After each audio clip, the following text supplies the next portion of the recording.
Good morning, everyone. So, I followed every rule and almost lost myself. Then I broke one and found everything. That choice didn't fit the script. But for once, I wasn't acting, and that changed everything. What if the most illogical decision of your life is the one that makes you feel the most alive? What if logic builds a life, but only passion can bring it to life? We are taught to trust logic. We are handed formulas for life, score the marks, pick the right stream, land the stable job, and someday, somehow, we'll feel fulfilled. But what if your calling doesn't come dressed in reason, but in restlessness? Logic isn't wrong, it is just incomplete without the heart. Sense is not the same as soul. So today, let me share with you all the one question that changed everything for me. Is this my conditioned path, or is this my calling? I call it the 3C test, and I'll come back to it soon. But first, let me tell you how I got there. I grew up fluent in numbers. I was a science non-medical student studying physics, chemistry, maths. My identity was built on mark sheets. I scored 97% in PCM in class 12 and was awarded a scholarship by CBSE for being in the top 1% all over India in class 12 board exams. I was an 8-year consecutive scholar from class 5th to 12th in school. I was amongst the toppers of my class always. I was every coaching center's dream student.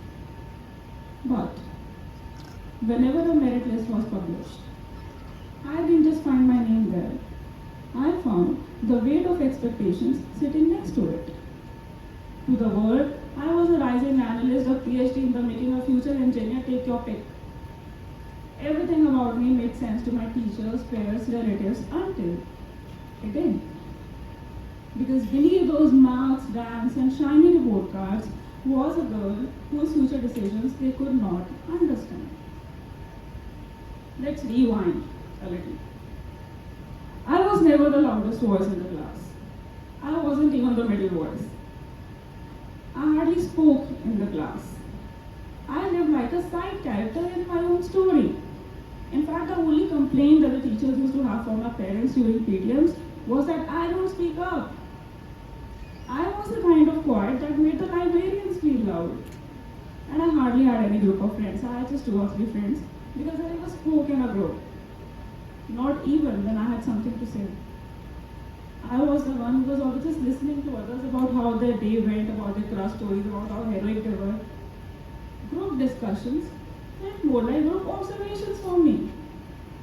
Because I never thought that my story or my worldview was important enough for people to know or interesting enough to be heard. And it might shock you that the same quiet girl was writing poems at the age of 10 which were published in national newspapers. And none of my classmates or teachers knew about it because I did not think it mattered. I love to write, not for marks, not for medals, but to feel seen. To say the things which I did not dare say out loud. Well, how many of you here have something that you secretly love doing which the world doesn't know about? It could be art, music, writing, or just a dream that you haven't shared with anyone. But keep that in your mind. It matters. Well, sometimes passion can be found in an escape. So while I was topping science exams, I was falling in love with something that had no formula, no algorithm, no guaranteed future. Words. Fast forward to graduation, I did the unthinkable. I disappointed everyone who had ever bet on me. Being a science topper who could get admission in any course in a top college, I chose to walk away from science and took up English literature from Hansraj College. How many of you here have done something based on what felt safe rather than what felt true? Raise your hands, please. A couple of hands. Don't worry, I get it. So everyone doubted that I had made the biggest mistake of my life. They doubted my decision big time. Everyone who once applauded my intelligence now questioned it. When I told my relatives that I took up English literature, the room did not just go silent. It paused, like it needed a moment to process the plot twist. And honestly, I doubted my decision too. See, when you walk away from logic, you just don't face criticism from the world. You face war within yourself. But here's the thing. I did not choose passion instead of logic. I chose passion when logic stopped aligning with my truth. Sure, logic is important. It helps you make smart choices. But passion helps you make the choices which are right for you. And that's what led me to write my first book at the age of 18. It took me almost 2 years to find a publisher for my first book. Being a first-time author, I had no contacts, no godfather, and no publisher was willing to invest in my book because they didn't know if the book would sell or not. I faced a lot of rejections. There were cold silences, polite no's, not so polite no's, and each time I got a no, I doubted if I had made a mistake. But one day, after toiling for a year to find a publisher, I told myself something which I now live by. The decision that you have taken cannot be reversed. You have taken it, done and dusted. Now you can either make the most of this decision or live in regret forever. And that's how I found my first life mantra. You can second guess the path you are on, which won't change it. Or you can walk it like it was meant for you. Now, whenever I feel conflicted, I repeat these exact same words to myself. Eventually, my first book got published in 2015 when I was pursuing my MBA. But low self-worth doesn't disappear overnight. For a long time, I did not tell anybody that I had published a book. I did not even celebrate. It felt too soon to call myself a writer. It was only after I started receiving kind messages from my readers on Facebook and Instagram telling me that my story gave them the courage to change theirs that I finally started owning it.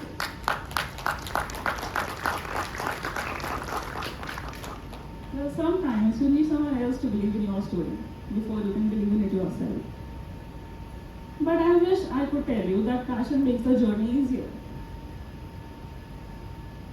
This is my first point. Passion does not make the journey easier. Even after publishing 4 books, I faced the same haunting questions. After a dream publisher rejected my 5th book after all that effort, I spiraled. I thought that even after 4 books, I did not belong. So I shut down. No signings, no events, no sharing. The same old silence from school had returned. It was one such event that I had to judge at DPS, where I told myself the same story. But one voice cut through the noise. You are the judge, stupid. You don't have to be ready. The participants have to be ready. And why are you not ready? Is there any health issue? Do you have any prior commitments? Are you loaded with tasks? No, then don't lie to yourself. That moment snapped me back. It was my own voice finally showing up. And that's how I found my second life mantra. Now, whenever I feel that I am not ready, I ask these fundamental questions to myself. If the answer is that none of these functional issues exist, then the problem is in my head. And looking back, I can assure you that you don't ever get an opportunity when you are not ready. Nobody wants to spoil their event calling somebody who's not worth it. Well, fear dressed in a business suit is still fear. Listen deeper. Look at close better. So then I started showing up for these events again, and I stumbled upon a writing contest that offered film adaptation with 3 winners. With no hopes held high, I submitted the manuscript of my 5th book. And guess what? It secured the 3rd position. That very manuscript, which was once rejected, won out of hundreds. The girl who couldn't raise her voice in the class wrote stories so loud that the world could feel them, that people could find themselves in them. this journey where I stopped asking everyone if I made the right choice and started being the author of my own life history. Macro view?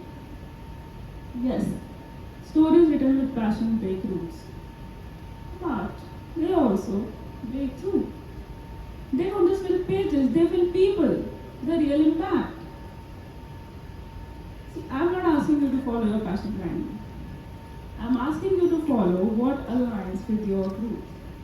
Your gut would know it. It would just feel right. You don't owe anyone a settled life, just the one in which you feel fully alive. If you are happy and content inside, you are settled. Settle your soul, not your CV. So take a moment. Is there any decision in your life that you have been delaying because it doesn't look smart enough on paper? Before you make that decision, ask yourself, is there something that will make me truly happy? Or is there something that is supposed to make me happy? Well, I call it the 3C test, my personal way of checking in before I choose. Before making any big decision, I ask myself, is it conditioned? Something I'm doing because I was told to? Is it comfortable? Something I'm doing because it is familiar? Or is it calling? Something I'm doing because it just feels right. Conditioned, comfortable, calling. 3 checkpoints, 1 truth. The first to build a resume, but can often lead to a quiet and lingering dissatisfaction. And the strange part is that you might not even know why you feel so off, when the reason would be as simple and as meaningful as not following your calling. So the third checkpoint builds a life, and that too an internally satisfying one. So if you're at a crossroads right now, ask yourself these 3 questions. They might not give you the answer, but they will clear the noise so that you can hear it. Walking down your own path doesn't always look smart until it works. Remember the quiet dream that I asked you to hold on to? This is your sign to start building it. So let's take one decision here right now. Say this in your head. From today onwards, I will make the choices that align with my truth. Right? Now remember my first life mantra? The decision that you have taken here today cannot be reversed. You have taken it, done and dusted. Now you can either make the most of this decision or live in regret forever. And if your decision scares you a little, that's okay. It just means that you are on the edge of something new. You can always course correct, but you might not get the chance to choose again. So dream big, and don't just stop at the dream, choose it. Choose the story that feels like yours, and once you do, don't look back. Because remember, if logic can build a life, then passion brings it to life. And maybe, just maybe, the most irrational decision you make might just be the most honest one too. So don't just walk your path, walk it like it's yours. And then, don't look back. Thank you.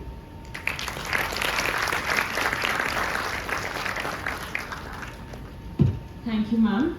May we now call on Miss Anushika to present a token of gratitude.